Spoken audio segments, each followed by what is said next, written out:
Enforcement directorate എന്ന കേന്ദ്ര ഏജൻസിയുടെ അതിനിർണായകമായ യോഗം.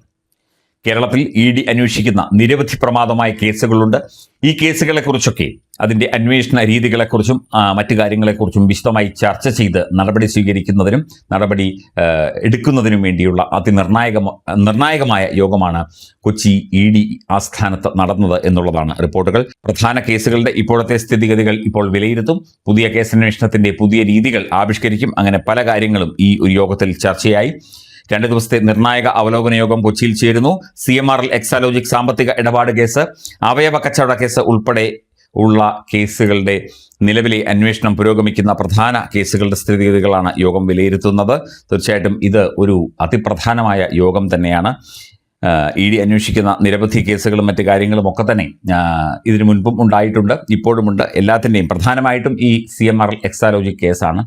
EDയെ ആക്രമിച്ച വിഷയവുമായി ബന്ധപ്പെട്ട കേസ് ഉൾപ്പെടെ ഈ ഒരു യോഗത്തിൽ ചർച്ചയാകും എന്ന റിപ്പോർട്ടും പുറത്തു വരുന്നുണ്ട്. ഇത് ED അല്ല അന്വേഷിക്കുന്നത്, എന്നാൽ പോലും ഇതിൻ്റെ അന്വേഷണ സാഹചര്യം കൂടി വിലയിരുത്തിക്കൊണ്ട് മറ്റ് നടപടിക്രമങ്ങൾ, കാരണം ED കേസിലെ കക്ഷിയാണല്ലോ, അപ്പം തീർച്ചയായിട്ടും ആ ഒരു നിലവാരത്തിലേക്ക് ഈ കേസ് ഏത് രീതിയിൽ എത്തിപ്പെട്ടു, അല്ലെങ്കിൽ ഇതിന് പിന്നിൽ ഗൂഢാലോചനയുണ്ടോ എന്നത് റെക്കോർഡിക്കലി അല്ലാതെ, അതായത് അൺഒഫീഷ്യലി ഔദ്യോഗികമല്ലാത്ത രീതിയിലുള്ള ഒരു അന്വേഷണം എൻഫോഴ്സ്മെന്റ് ഡയറക്ടറേറ്റും ഒക്കെ തന്നെ നടത്തുന്നുണ്ട് എന്നാണ് റിപ്പോർട്ടുകൾ. ഒരു കേന്ദ്ര ഏജൻസിയെ ആക്രമിക്കുന്ന ആ ഒരവസ്ഥയിലേക്ക് കാര്യങ്ങൾ എത്തിപ്പെട്ടത് ആരുടെ പിൻബലത്തോടെയാണ്, ആരാണ് ഇതിന് നേതൃത്വം നൽകിയത്, ഇപ്പോൾ അറസ്റ്റിലുള്ളവരെ ഈ രീതിയിൽ മുമ്പോട്ട് കൊണ്ടുപോയത് ആരാണ്? ഒരു SIT അന്വേഷിക്കുന്നുണ്ട്, എന്നാൽ പോലും EDയുടെ ഒരു കണ്ണും ഈ ഒരു അന്വേഷണത്തിലുണ്ട്. മറ്റൊരു വിഷയം ഈ എക്സാലോജിക് CMRL ഇടപാടാണ്. അത് വളരെ പ്രമാദമായൊരു കേസാണ്. അടുത്ത നടപടി എന്താണ്? വീണാ വിജയനെ ഇനി ഏത് രീതിയിൽ ചോദ്യം ചെയ്യണം? മുൻ മുഖ്യമന്ത്രി പിണറായി വിജയനെ ചോദ്യം ചെയ്യണമോ?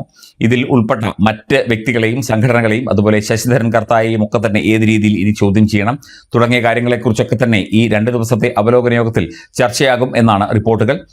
അതുപോലെ ഈ അവയവ കച്ചവടവുമായി ബന്ധപ്പെട്ട് ഡോക്ടർമാർ, അതുപോലെ തന്നെ ആശുപത്രി മേധാവികൾ, ആശുപത്രി ജീവനക്കാർ, അവരൊക്കെ ഏത് രീതിയിൽ ഈ കേസിൽ ഉൾപ്പെട്ടിട്ടുണ്ട് എന്നതിനെക്കുറിച്ചുള്ള അന്വേഷണം എങ്ങനെ പുരോഗമിക്കണം, അല്ലെങ്കിൽ എങ്ങനെ ചെയ്യണം എന്നതിനെക്കുറിച്ചുമൊക്കെ തന്നെ വ്യക്തമായ യോഗം ചേരുകയാണ് ED എന്നാണ് മനസ്സിലാക്കുന്നത്.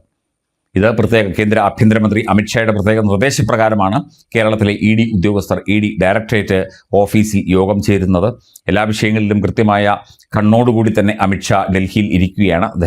അദ്ദേഹത്തിന് ആഭ്യന്തര വകുപ്പിൻ്റെ ചുമതലയാണ്. ഇത്തരം കേസന്വേഷണങ്ങളും മറ്റു കാര്യങ്ങളും ഒക്കെ തന്നെ അദ്ദേഹം വീക്ഷിക്കുന്നുണ്ട്. കൃത്യമായി അതിൻ്റെ റിപ്പോർട്ട് കേന്ദ്ര ആഭ്യന്തര മന്ത്രാലയം തേടുന്നുണ്ട്, അവർക്ക് കിട്ടുന്നുണ്ട്. അന്വേഷണ സംവിധാനത്തിൽ നേരിട്ട് ഇടപെടുന്നുണ്ട്. കോടതികളിൽ ഇരിക്കുന്ന കേസുകളിൽ കൃത്യമായി EDയുടെ കൗൺസിലർമാർ കാര്യങ്ങൾ വ്യക്തമാക്കുന്നുണ്ട്.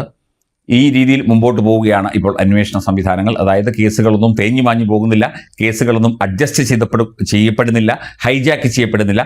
കൃത്യമായി കാര്യങ്ങൾ മുമ്പോട്ട് പോവുക തന്നെയാണ് എന്നുള്ള റിപ്പോർട്ടാണ് ഇപ്പോൾ കൊച്ചിയിൽ നിന്ന് പുറത്തു വരുന്നത്.